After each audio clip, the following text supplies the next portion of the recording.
সত্যি বলতে বিয়ের পর থেকে আমি বেশ খানিকটা গোছানি হয়ে গেছি। আগে আমি একদমই না উঠতাম সকালে, না দিতাম গাছে জল, আর না তো যেতাম বাজারে।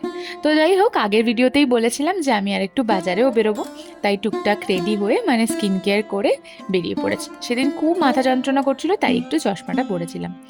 আর এই যে স্টার মলটা দেখছো, আম, আমরা এখান থেকেই বাজার করি, কারণ এই একটা জায়গাতেই আমরা আমাদের পছন্দসই সমস্ত ধরনের সবজি পাই, আর কোথাও থেকে পাই না। তো যাই হোক, বেশ অনেকগুলো জিনিস, মানে ধরো ওই মাসকাবাড়ির যে বাজারটা, সেইটা সাথে একটু সবজিপাতি বাজার করে নিয়ে আমরা চলে এলাম বাড়ি। তারপর আমি বাড়িতে টিফিনগুলো একদম রেডি করেই রেখে গেছিলাম, শুধু বাড়ি এসে টিফিন বক্সটা ঢুকিয়ে দিলাম। সে আমাকে ঘুম থেকে ডেকে দেবে। এলাম, হ্যাঁ, টাটা, টাটা। সাবধানে থেকো, হ্যাঁ, হ্যাঁ, চলো এলাম, টাটা। এইটাও ডেলিকার কথা, যখনই বেরোবে তখনই বলবে। তো আজকের ব্লগটা এতটাই, দেখা হচ্ছে নেক্সট ব্লগ।